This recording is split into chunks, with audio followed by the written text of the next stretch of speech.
नमस्कार, मेरा नाम है शुभम गुप्ता और आप देखना शुरू कर चुके हैं वीके न्यूज़। आज का दिन बिहार की सियासत के लिए एक अहम मोड़ है। राज्यसभा चुनावों में मतदान चल रहा है और इसी बीच एक ऐसा नाम सामने आया है जो जेल से बाहर आकर वोट डाल रहा है। मोकामा विधायक अनंत सिंह, जो दुलारचंद हत्याकांड में जेल में बंद हैं, विधानसभा पहुंचे। उन्होंने वोट डाला और मीडिया से कहा कि नीतीश कुमार राज्यसभा जा रहे हैं तो उनके बेटे निशांत को मुख्यमंत्री बनाया जाए। ये सिर्फ एक विधायक की राय नहीं है, ये बिहार की राजनीति में उस सवाल की शुरुआत है कि नीतीश कुमार के बाद कौन? क्या बिहार परिवारवाद की ओर बढ़ रहा है? क्या एनडीए की सरकार में नया चेहरा आएगा? चलिए इस खबर को गहराई से समझते हैं, क्योंकि राज्यसभा चुनाव सिर्फ सीटों की गिनती नहीं है, ये सत्ता की अगली कड़ी तय करने का खेल है। देखिए, आज सुबह 9 बजे से राज्यसभा चुनाव के लिए मतदान शुरू हुआ है। देश के 10 राज्यों में कुल 37 सीटों के लिए चुनाव है, लेकिन 26 सीटों पर उम्मीदवार निर्विरोध चुने जा चुके हैं। बाकी 11 सीटों पर वोटिंग हो रही है, जिनमें बिहार की 5, उड़ीसा की 4 और हरियाणा की 2 सीटें शामिल हैं। बिहार में एनडीए की तरफ से 5 उम्मीदवार नीतीश कुमार, नितिन नवीन, उपेंद्र कुशवाहा, रामनाथ ठाकुर और शिवेश कुमार हैं। एनडीए का दावा है कि सभी 5 सीटें जीतेंगे। शाम 4 बजे तक वोटिंग होगी, जिसकी गिनती 5 बजे शुरू हो जाएगी और नतीजे शाम तक साफ हो जाएंगे। और इसी बीच मोकामा से जेडीयू विधायक, जो 2025 का विधानसभा चुनाव जेल से ही लड़े और जीते थे, दुलारचंद यादव हत्याकांड में आरोपी हैं, लेकिन आज जेल से बाहर आकर विधानसभा पहुंचे और उन्होंने वोट डाला। उन्होंने मीडिया से बातचीत करते हुए कहा कि नीतीश कुमार राज्यसभा जा रहे हैं, ऐसे में निशांत कुमार को मुख्यमंत्री बनाना चाहिए। निशांत कुमार नीतीश के बेटे हैं। हाल ही में उन्होंने जेडीयू ज्वाइन किया है। पिछले कुछ महीनों से वो चर्चाओं में हैं कि नीतीश को बड़ा रोल मिल सकता है। अनंत सिंह ने कहा कि हम 5 सीटें जीत रहे हैं।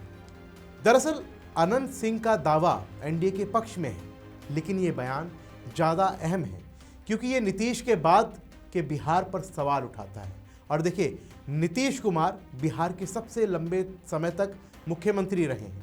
दशकों से उन्होंने सत्ता संभाली है, अब राज्यसभा जा रहे हैं। ये फैसला कई महीनों से चर्चा में था। 2025 विधानसभा चुनाव में एनडीए की बड़ी जीत के बाद भी कहा जा रहा था कि नीतीश राज्यसभा जाएंगे। तो सवाल उठता है कि बिहार में नया मुख्यमंत्री कौन होगा?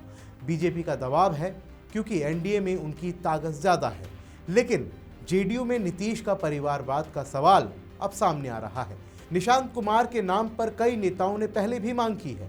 अनंत सिंह का ये बयान इसी दिशा में है। अनंत सिंह खुद एक विवादास्पद चेहरा है, जेल से राजनीति करते हैं, लेकिन जेडीयू में उनकी पकड़ मजबूत है। उनका ये बयान पार्टी के अंदर के मूड को दिखाता है। नीतीश के बाद परिवार को आगे लाना, लेकिन क्या होगा? एनडीए में बीजेपी का वर्चस्व है। चिराग पासवान, सुशील मोदी जैसे नेता उनके साथ हैं। निशांत को डिप्टी सीएम बनाना संभव है, लेकिन सीएम, ये सवाल बड़ा है। राज्यसभा में एनडीए की स्थिति मजबूत है। बिहार में 5 सीटें, एनडीए के पास विधायकों की संख्या ज़्यादा है। विरोधी महागठबंधन आरजेडी एलईडी 1 सीट पर लड़ रहा है, जिसके लिए अमरेंद्रधारी सिंह का नाम आगे किया गया था, लेकिन एनडीए का दावा क्लीन स्वीप का है। ओडिशा में बीजेडी और बीजेपी के बीच पेच फंस सकता है और यही स्थिति हरियाणा में भी देखने को मिल सकती है।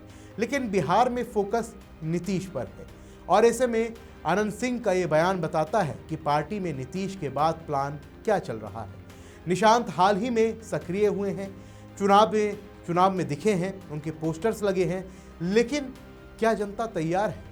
बिहार में परिवारवाद पर पहले ही बहस है।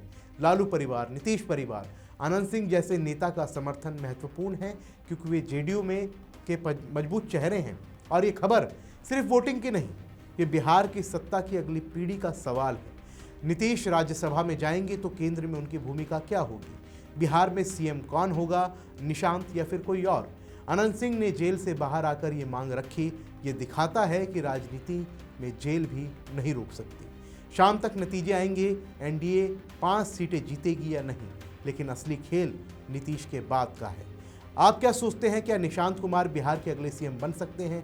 कमेंट बॉक्स में अपनी राय हमें ज़रूर दें। इस वीडियो को लाइक और शेयर कीजिए ताकि ज़्यादा लोग समझें कि बिहार में क्या चल रहा है। मिलते हैं अगले अपडेट में, तब तक के लिए जय हिंद। वीके न्यूज़, राष्ट्र के नाम।